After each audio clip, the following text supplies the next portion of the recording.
Welcome, everyone. We're going to allow a few moments for others to join us, and we'll begin in about 2 minutes.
Good evening. My name is Heather Belgian with the YSU Office of Alumni and Events.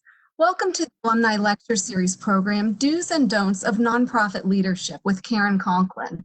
Karen is a 1970 graduate of the Williamson College of Business Administration. Throughout her long career in the nonprofit sector, Karen has led many organizations.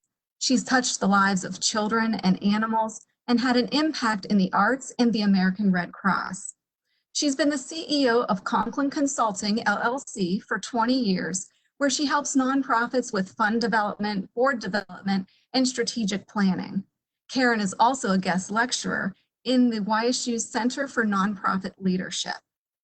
As you have questions this evening, feel free to type those in the Facebook comments or the WebEx chat, depending on where you're viewing the lecture. Karen will answer questions after about 30 minutes of lecture time. If your question doesn't get answered this evening, her contact information will appear in the Facebook comments at the end of this video, and she'll be happy to reach out to you at a later time. Karen, thank you so much for your willingness to discuss pathways to board involvement and best practices for current board members. Welcome. Thank you so much, and good evening, and welcome to the Do's and Don'ts of Nonprofit Boards. Welcome to my home office and sometimes guest room. Tonight I wanted to share the do's and don'ts with you about what makes a good nonprofit board. First of all, good, strong boards are essential to the survival of any nonprofit. There is, I believe, though, a secret sauce to getting a board of directors that can and does move your organization forward. Next, membership on a board of directors is a great stepping stone for a career. So how do you get on a board of directors? So we're going to touch on that a little bit. And then finally, now that you're on a board, what are your obligations? So we're going to chat about that. But those are some of the thoughts that I want to share with you tonight. First of all, I want to tell you, when I got out of YSU, I was working for a nonprofit, my very first nonprofit, and I was asked to give a presentation to the board of directors. I was terrified. Not only did I have to give a presentation, but I also had to answer questions. And these were people of power and influence, and I had to face them. Guess what? From the outside, what I thought was power was really passion. And there's a difference. You and the organization deserve members that have that passion and believe in your mission. And this is the first and foremost criteria for serving on a board of directors. So I have a question for you. I'm actually going to give you $1 million. So I'm going to give you, if you had $1 million, who are you going to give it to? You have to give it to a nonprofit. Think about that. We're going to come back to that. Right now, I want to talk about the secret sauce. So there are about 1.5 million nonprofits in the United States. There are over 100,000 just in Ohio. And in the Mahoning Valley, there are almost 5,000 nonprofits. And prior to the virus, the nonprofits were growing at a rate of about 10% a year. That means there's a lot of competition for both board members and dollars. So in my opinion, the secret sauce for any organization to survive and thrive is the board nominating committee. So if you have one and aren't using it, you're making a grave mistake. And if you don't have one, you really need to get one. This is the committee that has your organization's destiny in their hands. So where does your organization want to be in 2 or 5 years? What skill sets do you need to get there? If you're a new organization, who did you put on your list as your board of directors when you were applying to the state of Ohio to become a 501c3? Many times new nonprofits look around and they add family and friends to this without really thinking that the function of a board is to move your organization forward. So do those names on that piece of paper really believe in your mission? Good boards have a plan. If your plan is to purchase a building down the road, you might want to have a realtor on your board, but you also need to realize that realtor can't facilitate that sale. That's a conflict of interest. And good boards have all of their board members sign a conflict of interest document. So what other skill sets do you need to build your board? What projects do you have coming up? Legal, finance, construction, architects, all of the skill sets that you really should be thinking about. How many people are you going to have on your board? Again, this has to be a manageable number. It also depends on the size of the footprint that you serve, so that you should have representation. Remember, if you have 40 board members and only half of them show up, are you going to be able to meet quorum at your board meeting to even be able to conduct board business? So think about that when you're deciding how many. Normal boards today, the average is like 15 to 20, 25. Diversity. Your board needs to be diverse. It needs to represent the community you serve and the community we live in. It's not just, I'm not talking just about race. I'm talking about age, gender, national origin. And again, if you look out at your board of directors, do they understand and embrace the mission of your organization? So you also have to be strategic about building a board of influence and affluence. No matter how wonderful your mission is, you cannot meet your mission without money. So are you building that board of influence and affluence? How do you find these people? So a good nominating committee will take all of the list of the skill sets and needs assessment that the board says they need, and then they start doing their homework. So how do they do that? So one way is they ask all the other board members, who do you know that might have this skill set? Or then the nominating committee chair will say, well, will you go back to your place of work and start spreading the word that our organization is looking for board members? One of the greatest resources for me over time was Chamber of Commerce Directory. I read that document every year for a lot of years, cover to cover, because it was almost magical. You would find that company and was like, wow, we're doing that and they do this, and maybe that's a perfect marriage. I also kept a list of names from the newspapers. I was reading 5 papers a day, serving all of the footprints, that were within the structure. And I would look for people whose names were in the paper, who did something great, who got a promotion, and I would always keep that list. So another resource. My favorite way to recruit board members, I called every Valley CEO once a year. And my pitch was, I know that you're really, really busy and probably you don't have the time to serve on the board. If you do, that's wonderful. Let's have that conversation. If you don't, what up and coming employees are in your organization that might serve our organization well, but it would be an amazing career development tool for them? Please get back to me, or have somebody get back to me within a week, and with that list of names. I loved it because as the years went by, I never had to call them. They would call me. And guess what? The other part of the pitch was, by the way, don't forget, we're having a fundraiser and you're going to get my ask letter in the mail. So it was also a donor touch. Once the board and myself had gathered all of the names, the nominating committee sets a meeting, and it was usually someplace in the morning, 10 o'clock, someplace convenient for everybody. Never want to meet with more than 3 potential candidates at a time. At that meeting, you want to hear from the candidates. Why did you show up? Why do you want to be on this board? What are your interests? Have you ever had a relationship or a family member that received services?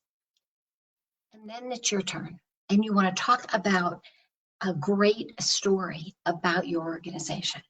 You want them to know the heart and soul of the work that you do. Then you need to be honest about the time commitment. Every potential board member needs to know, and we're all really, really busy people. So for instance, if one of the candidates says, well, I have a Rotary meeting on Thursday and that's the same time your board meets, don't let that go and just, okay, you can't be on the board. The messaging needs to be, would you please go back to your place of employment and think of anybody else that's not in Rotary that might want to join. Board candidates also have the right to know what the financial obligation is to your organization. So I am a firm believer that every board member has to make a financial contribution. I never cared what it was. All I needed to know was that they had a commitment, so that when I was writing a grant request, I was able, or speaking with a funder, and that question came up, does 100% of your board make a financial contribution? Excuse me, I was always able to say yes. Now, some larger, $500, some are $1,000. I've never been a fan of that strategy, just to be clear, but it is critical, I believe, that every board member has some financial skin in the game. Good boards also establish a list of what counts as a board gift. So it's not just that check you write, it is also that maybe buying a table at a special event, or a donor match from the employer. Every organization is different, but every board needs to create that list. It makes it easier when you're trying to evaluate, the board performance. Candidates are also told that they're expected not only to attend board meetings, but first and foremost, a board orientation. They really need to hear from the board chair and the director one-to-one, and get their questions answered. At the end of this nominating committee, the chair will ask if the candidates are interested. Those that are will get a profile in the mail or a phone call from the board chair or the nominating committee chair. And then the other members stay, the nominating committee members stay, and they discuss the candidates, and from there decide who they want to move forward. The reason I like this process is because it's one meeting, so you don't have to convene everybody at another time. So board members are the outward face of your organization. By using your nominating committee, you are guaranteed to build a board that meets not only your current needs, but also your future needs. Okay, so you've been thinking about where you want to spend the $1 million I gave you? So what if I said you could pick two organizations? Two organizations. Where would you give money? Okay. Now we're going to talk about how you get on a board of directors. So first of all, every board needs the 4 W's. And I stole this from the Nonprofit Management for Pet Rescue Organizations.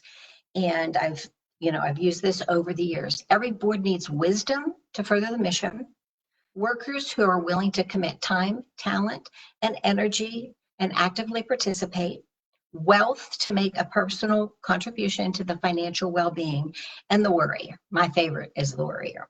Worrier, this is a person who provides those reality checks to the rest of the board. And every board needs a person who asks the hard question. Those are the folks that really separate a good board from a yes board. So I'm going to get back to that in a little bit. I've been honored, as Heather said, to speak to the nonprofit leadership class over the years. And when I go into those classes, I always say, okay, how many of you want to start your own nonprofit someday? And half the class raises their hands. So if that's a goal of yours, then, is that where you're going to give the $1 million that I just gave you? If the answer is yes, does it match up with that $1 million you have to give away? As you think about where you're giving this generous donation, what charities did you pick? If you pick the nonprofit, if you picked your nonprofit someday, remember, competition in the nonprofit world is both real for great board members and for dollars. So if there's an existing organization that meets your need, that's where you want to start. Being a good volunteer for a cause you believe in is a great pathway to being on a board someday. But it only works if you tell someone. If a cure for cancer is near and dear to your heart, and you already volunteer for Relay for Light, seek out the director or board members and have that conversation. Follow it up with a note to the director or the board chair, and remind them that you're really passionate about their organization. Be prepared to share the skills that you have that can bring value to their board of directors. And you might also ask, do you have any committees that that have non-board members on them? Many great organizations, that's a stepping stone to be on the board. Ask at your place of work. Do the things that you're passionate about in any way align with what your employee is giving to? Check that out. Again, that's a win-win for you and the corporation. Do not be afraid to call the organization CEO or director. Tout your stuff. Tell them you love what they're doing and you would like to know what their pathway is to be on their board of directors. What skill sets are they looking for? The directors I know would be more than happy to have that conversation. And most of our directors in this valley are really smart. So they're going to answer your question on board recruitment, and then they're going to tell you about other volunteer opportunities that they have in their organization. Check out the organization you're interested in. Check out their webpage. Most nonprofits post their board list on their webpage. An opportunity, you may already know somebody that you can have a conversation. But volunteer. By the way, did you know there's actually a number for a value of 1 hour of volunteer time? It's actually around $25. So every hour that you spend helping your community in a volunteer capacity, that's $25 that organization does not have to spend. There are also a couple of things that you should ask before you agree to be on a board of directors, and for that matter, taking a job in a nonprofit. Number one question, is your organization financially secure? And if you need to, ask to see a recent financial report or an audit. Second, does the organization carry directors and officers liability insurance? And if they say they don't even know what that is, that should be a red flag. DNO Insurance is the insurance that protects board members and staff members if something goes sideways. May I visit your office? That's another question to ask. And if you make that visit and you were uncomfortable with, maybe there's some red flags there, that's probably not the organization for you. So I spoke earlier about the 4 W's, and I want to go back to why being the worrier is one of my favorite kinds of board members. And I'm going to share a story. Years ago, I worked for a humane society. And I did it because I knew my daughter died when she was 12. And I knew Alexis loved animals. So I knew at some point in time I was going to do something in her honor. So I was asked to come in this beautiful office building, and I met with the search committee, and they offered me the job, and I had gone out and looked at the facility. And it was an old barn with a building attached to it. And the long-term plan was to raise $7 million to move them to a new shelter. And ultimately, that is what we were able to do. But my first week on the job, I had a phone call because nobody ever came to the shelter. Most of the board members just came to the board meetings. So I get there the first day and they tell me, Karen, don't forget, first thing you have to do is if you need to copy something, you need to bang on the copy machine. And I'm like, why do I have to bang on the copy machine? Well, so the mice will leave. I'm like, okay. And also be careful because there'll be mice that will run over your feet and across your desk while you're working. And I thought they were kidding, but they weren't. So the worrier knew this, the worrier had clued me in, and I was able to use the worrier to go back to the board and say, we have a rodent problem in this facility, and it's really, really bad. And we took some corrective action. I call it my mouse mutiny. And the very first week, we removed 30,000 mice. Yes. Now, the end result of that is if I get a mouse in my house, it's my problem because I'm the mouse expert. But worriers can bring to attention things that you need to know. And then my second month of retirement at the American Red Cross, and I want to talk to you about how important volunteers are. And in the Red Cross, for our 5 counties, which was Ashtabula all the way down to Steubenville, there were 3 staff, myself, 1 disaster person, and 1 administrative person. That's people for 5 counties. All of the work, 95% of the work was done and still is done by amazing volunteers. So never underestimate the value of your volunteer time. So now you've accepted a position on a board and you're excited and you're ready to start. So how can you be the board member that really makes a difference? Let's start with the duties of a board member. You will provide continuity for the organization. You select and appoint the executive director or CEO, whatever you're going to call them, and you must do an annual performance review for that director. Organizations that don't annually judge the performance of their leadership get into trouble. You're going to govern the organization by broad policies and objectives, not by micromanaging. The board has only one employee, and that is the director. Every other employee report to that director.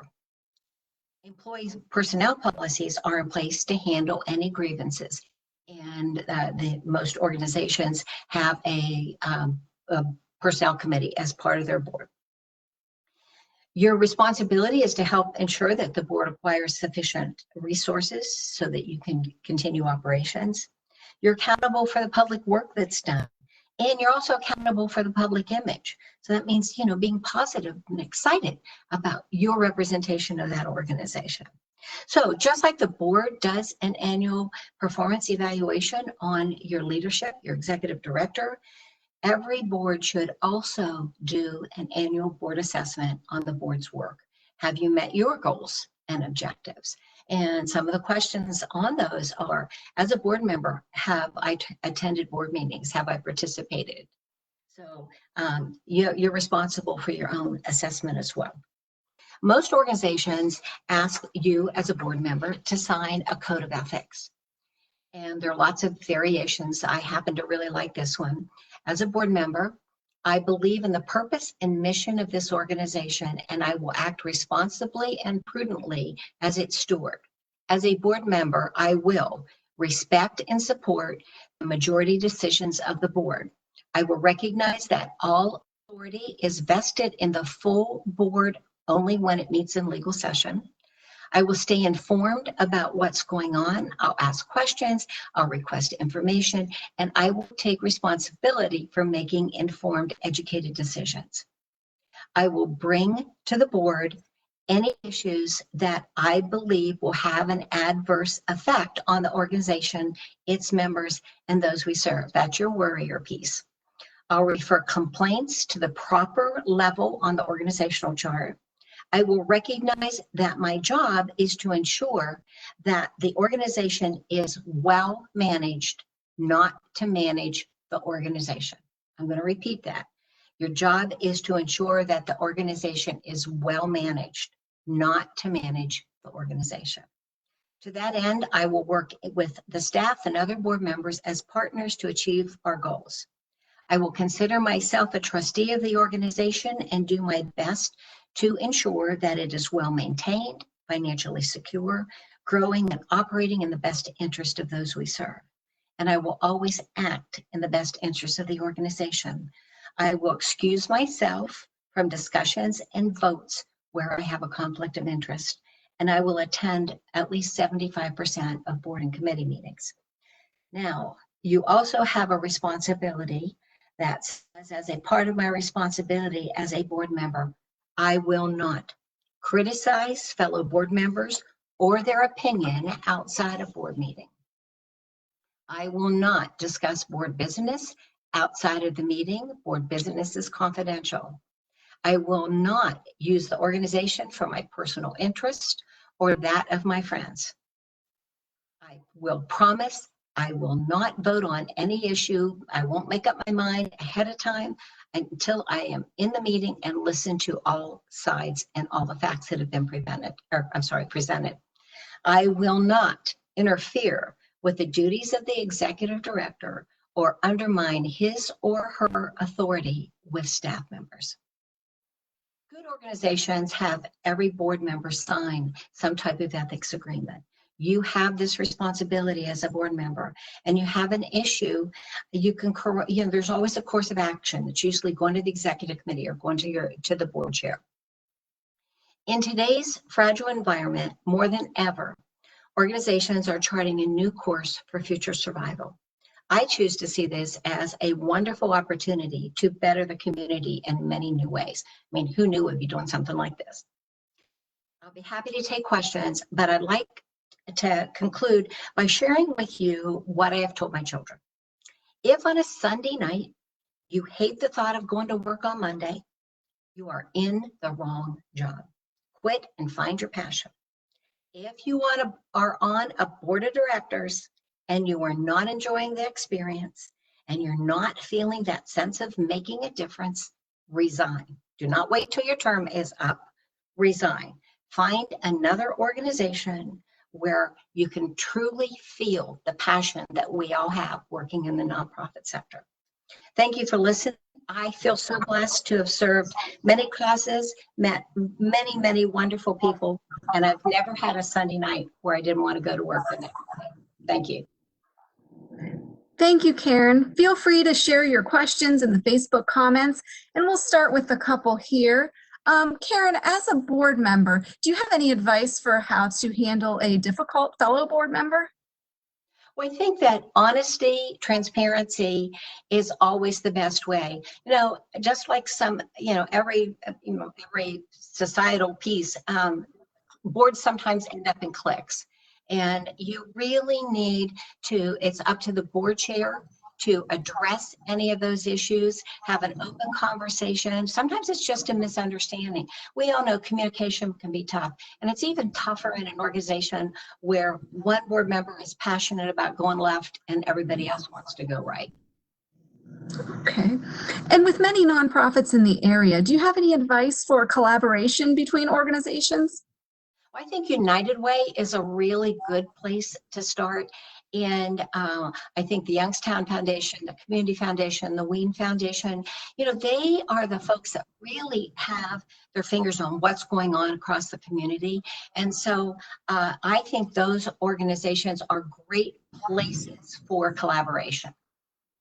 Great. Well, Karen, thank you so much for sharing your knowledge and expertise with us this evening. We really appreciate it.